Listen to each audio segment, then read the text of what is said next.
আপনারা দেখেন লবণ চাষ আসলে এটা কোনো কিন্তু গাছ লাগায় না, আর এটা ধানের মতনও লাগায় না। এরা জমিটাকে সুন্দর করে সমান করে চতুর্পাশে আইল দেয়। আইল দেওয়ার পর তারপর এই যে দেখেন একটা পলিথিন, এই পলিথিনটা দিয়ে দেয়। পলিথিনটা দেওয়ার পরে এই পলিথিনের উপরে যে পানিটা দেখেন এটাই বলে লবণ চাষ। বিশেষ করে শীতকালে এই সাগরের পানি অতিরিক্ত লবণ, কিন্তু বৈশাখ জ্যৈষ্ঠ মাসে এত লবণ থাকে না, তাই বৈশাখ জ্যৈষ্ঠ মাসে লবণ চাষ হয় না।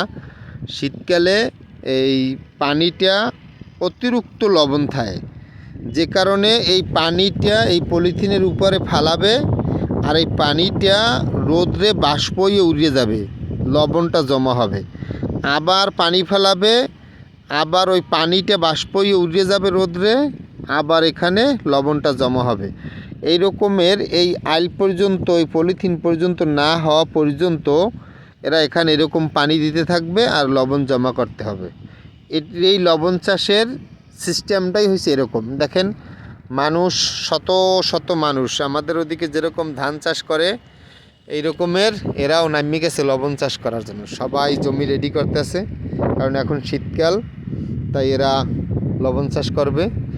সবাই জমি রেডি করতেছে, শত শত মানুষ লবণ চাষের জন্য রেডি হয়ে গেছে। ধন্যবাদ, আসসালামু আলাইকুম।